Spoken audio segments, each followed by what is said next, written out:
Ya Shalom, ya Rabbah, ya Mustafa, ya Mustafa, ya Rabbah, ya Alim, ya Rabbah, ya Alim.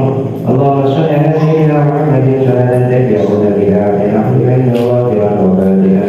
Wa tahshuruna biha min salihin fi dunyana wa ukhra wa alihi wa sahbihi wa sallim.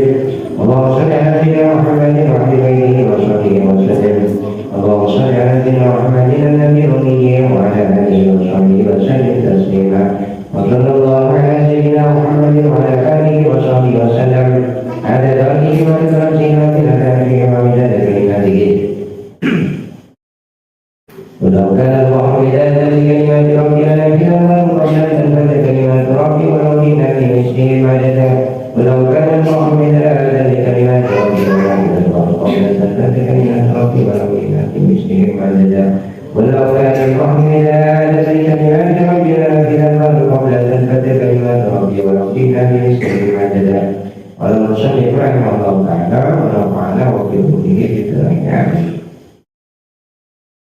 Dilanjutkan dulu tentang faedah membaca sholawat. Jadi menurut Imam Syafi'i, di antara faedah membaca sholawat itu adalah minha ma'riha minat tawassuli ilallah ta'ala bihabibihi wa mustafahu. Di antara faedah sholawat itu adalah sholawat di dalamnya itu terdapat tawassul perantara kepada Allah Subhanahu wa Ta'ala melalui kekasihnya dan pilihan Allah. Jadi ketika membaca Sallallahu Alaihi Wasallam, maka di dalamnya itu terdapat wasilah perantara mendekatkan diri kepada Allah melalui kekasih Allah dan pilihan Allah, yaitu baginda Rasul sallallahu alaihi wasallam. Wa qala Allah Ta'ala wa tabu ilaihi wasilah. Ada perintah Allah dalam Al-Quran. Dalam Al-Quran itu Allah berfirman wa tabu ilaihi wasilah. Mencarilah padanya Allah, artinya berjalan kepada Allah maka harus mencari namanya perantara, wasilah.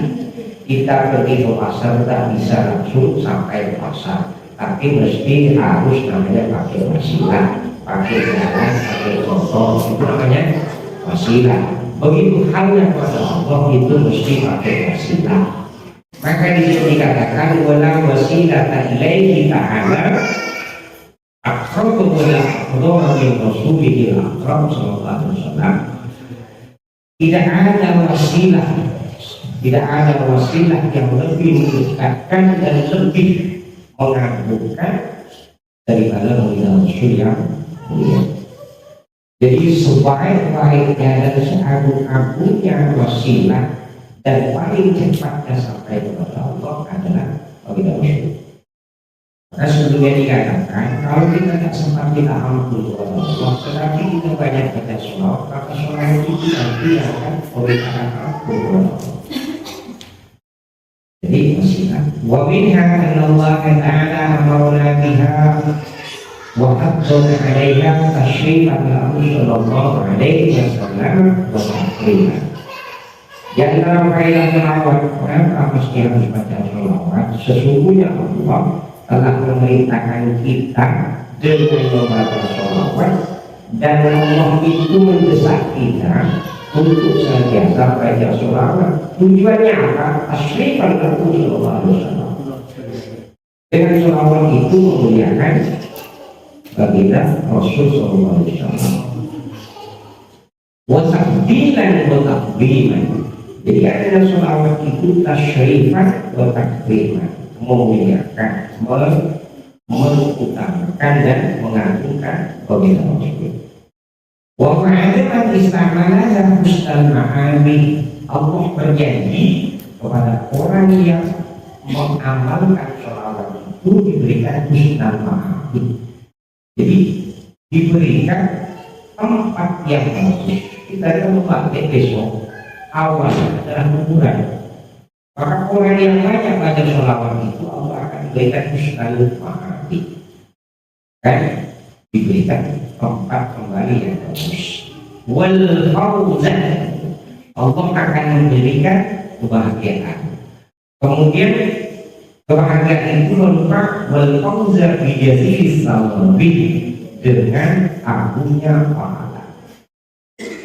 Jadi kalau sebelumnya keterangan itu kami sebutkan, barang siapa baca sholawat satu kali maka 70.000 malaikat itu memohonkan ampun kepada Allah terhadap orang yang membaca sholawat. Bagi yang menjadi amanah, sholawat itu adalah merupakan paling mudahnya amal. Baik kan kita baca sholawat yang amal paling gampangnya amal adalah sholawat. Jadi paling mudah. Kemudian mu'amal jahil akwali, sholawat itu juga merupakan paling umumnya ucapan. Jadi kalau supaya kita salah adalah kalau Allah. Nah, ucapan itu yang itu adalah sholawat. Mengapa sholawat itu dikatakan baik? Karena ketika seseorang membaca sholawat kepada Sallallahu alaihi Muhammad Sallallahu alaihi wasallam, maka dua yang disebut Allah dan Baginda Rasul. Jadi Allah dan Baginda Rasul Sallallahu alaihi Muhammad, dan semoga Allah menambah rahmat dan takdir kepada Baginda Rasul Sallallahu alaihi Muhammad Sallallahu alaihi Wasallam. Jadi ada dua yang disebut Allah dan Rasul. Jadi maka sholawat itu dikatakan luar biasa. Kemudian mu'askal akwali, sholawat itu juga merupakan lebih bersihnya perilaku. Jadi akwal orang itu maka di dalam buku-buku tentang tasawuf itu ada juga akwal orang yang senantiasa tidaklah mengangkat satu kakinya melainkan dia bertolak dengan Baginda Rasul. Jadi kalau itu dijadikan wiridan. Wa afdal qurbani, sholawat itu merupakan lebih banyak amal. Keunggulan sholawat itu ada di antaranya adalah diterima Allah. Sholawat itu mesti diterima Allah, tidak akan ditolak. Mau sholat banyak, sholat ini, sholat bahasa, bukan bahasa. Umpamanya, kalau kita bersama-sama membaca sholawat dan takbir kepada kehadiran Baginda Rasul Sallallahu alaihi wasallam, itu diterima oleh Allah. Itu sholawat dalam bentuk bahasa Indonesia. Jadi semuanya itu. Wa amal barakati, sholawat itu merupakan lebih banyaknya, lebih meratanya barokah.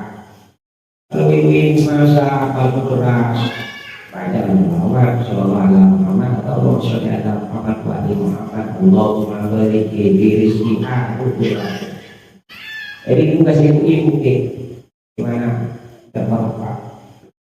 Nasibnya itu dia tak bermaksiat dari Allah.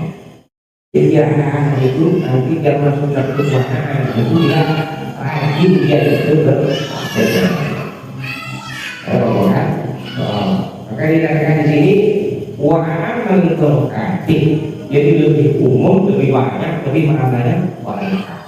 Apa sih barokah? Barokah itu banyak sekali dari ulama, tetapi yang paling menarik adalah barokah itu adalah khairul ilahi bisyai, jadi kebaikan Allah yang ada dalam sesuatu. Ada yang menyebutkan barokah itu adalah jundun min junudillah, tentara Allah dari banyak tentara Allah.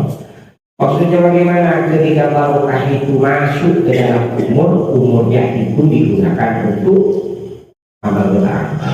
Ketika masuk ke nasib barokah Allah itu, maka nasib itu menggerakkan tubuh itu senantiasa melaksanakan amal bertakwa. Ketika barokah itu masuk kepada anak-anak barokah. Maksudnya barokah itu anak itu senantiasa melaksanakan amal bertakwa. Maka kita sebagai orang tua kalau punya anak belum makin balik rajin sholat rajin ngaji tapi kenal orang kok perlu banyak bersedekah. Karena kalau dulu kalau ada anak sebelum umur kaki balik melakukan amal ketaatan maka amal ketaatan itu akan dimasukkan ke dalam amal kedua orang tuanya. Kalau dia berbuat maksiat maka tidak akan ditimpakan tidak dibebankan kepada kedua orang tuanya. Ini malah diketok di rumah anak, ngaji anak kecil, bukan? Badai, sholat badai, ngaji. Mereka katakan di sini wah amal itu kalau kaji. Tapi naik dulu minggu bilang, jadi kendala Allah itu banyak sekali. Wajib Allah itu adalah kita Allah. Kendala Allah. Bahkan itu juga itu masuk ke badan umurnya bagus, masuk ke badannya bagus. Masuk ke ilmunya bagus orang itu barokah. Ilmu barokah ini manfaat itu adalah kaitan orang itu kita ada. Jadi kalau ilmu itu barokah dan manfaat, maka ilmunya itu menjadikan dirinya tambah dekat kepada Allah. Jadi kan amal mendekat kepada Allah. Ilmu juga bisa diterapkan. Banyak ilmu tidak makin takut sama Allah itu nanti jadi takut. Wabiha yutawassul ila ridho-rahmani. Sebab sholawat itu orang itu tersampai kepada ridho Allah. Orang itu kalau sudah dapat ridho Allah itu sudah selesai ya. Karena yang tidak itu ridho Allah. Ridho Allah itu dari Allah itu bisa. Karena tiga komponen ini yang dikait oleh kita. Satu, dua, pengakuan Allah. Di antara kita ngaji, kemudian pikir-pikir di antaranya adalah cari pengakuan. Semoga saudara kita yang telah pada tahun orang kuliah berkat ngaji, berkat untuk ilmu dan pikir. Nah, kita cari rahmat Allah kasih sayang. Karena memang banyak dalil menyebutkan beberapa banyak Allah yang full ketika marah. Bahkan dalam kitab Badatul Majalis itu disebutkan sejak kali Allah itu menurunkan ada rahmat khusus. Jadi rahmat khusus itu 1000 macam rahmat 999 Allah berikan kepada ulama dan oleh ilmu orang yang mencari ilmu sampai bahasa orang sekarang. Satu itu diberikan bukan pada ulama dan oleh ilmu. Maka jangan pernah kita bosan untuk mencari ilmu. Semoga Allah itu menjadi kita sebagai orang yang mencari ilmu. Bayangkan kami dari awal ketika mungkin niat dari rumah seorang istri, niat untuk ilmu, maka kuburan yang paling lewati itu 40 hari merupakan angka siksaan 40 hari. Mungkin ya. Bersyukur kepada Allah. Bilang mereka semua kasih kamu terima kasih kamu bilang Allah. 40 hari ini yang Allah. Bukan niatnya dari ilmu. Saking luar biasanya rahmat yang akan diberikan kepada orang yang cari ilmu. Kemudian wal-na'is sa'adat wal-ridwan. Dengan membaca sholawat di antara manfaatnya faedahnya adalah kebahagiaan dan kerelaan Allah itu diperoleh. Maka sebelumnya pernah disebutkan dan ada hadis melalui yang riwayat Imam Ali Rasulullah. Jadi kalau sudah baca sholawat 10 kali sehari dalam sehari baca 10 amal banget dari Quran. Maka bapak ibu saling mengingatkan kepada istri kita saling mengingatkan jangan sampai sehari sekarang itu tak ada sholawat walaupun 10 kali. Karena kalau sudah ada sholawat 10 kali maka amal dari kota Allah. Kota Allah bisa berbentuk khusyuknya hidup, bisa berbentuk hancur leburnya atau berokatnya suami istri anak rusak, ekonomi tak ada pikiran khusyuk. Jadi di antara Allah gimana? Langsung dimatikan juga. Ekonomi kita akan dibentuk, penghidupan kita akan otak kacau, api juga menurun. Apalagi tidak jangan sampai ada suara. Kalau yang kalian tak siang itu kalau ada orang 10 kali siang 10 kali malam. Karena aman dari Allah. Wabiha terhibul barokah. Wabiha terhibul barokah. Sebab sholawat itu tanpa barokah. Barokahnya tanpa orang baca sholawat itu ada tanpa barokah. Maka kalau dalam kitab akal disebutkan akal sholawat itu disebutkan jika orang ini banyak baca sholawat maka barokah sholawat itu akan memendap turun kepada anak dan anak sampai ke cucu. Kalau anak dan cucu baca sholawat tak putus-putus. Maka kalau anak kita dapat barokah, anak kita dapat barokah, kita yang banyak baca sholawat dulu. Nanti barokahnya turun ke anak, turun ke cucu. Jadi begitu.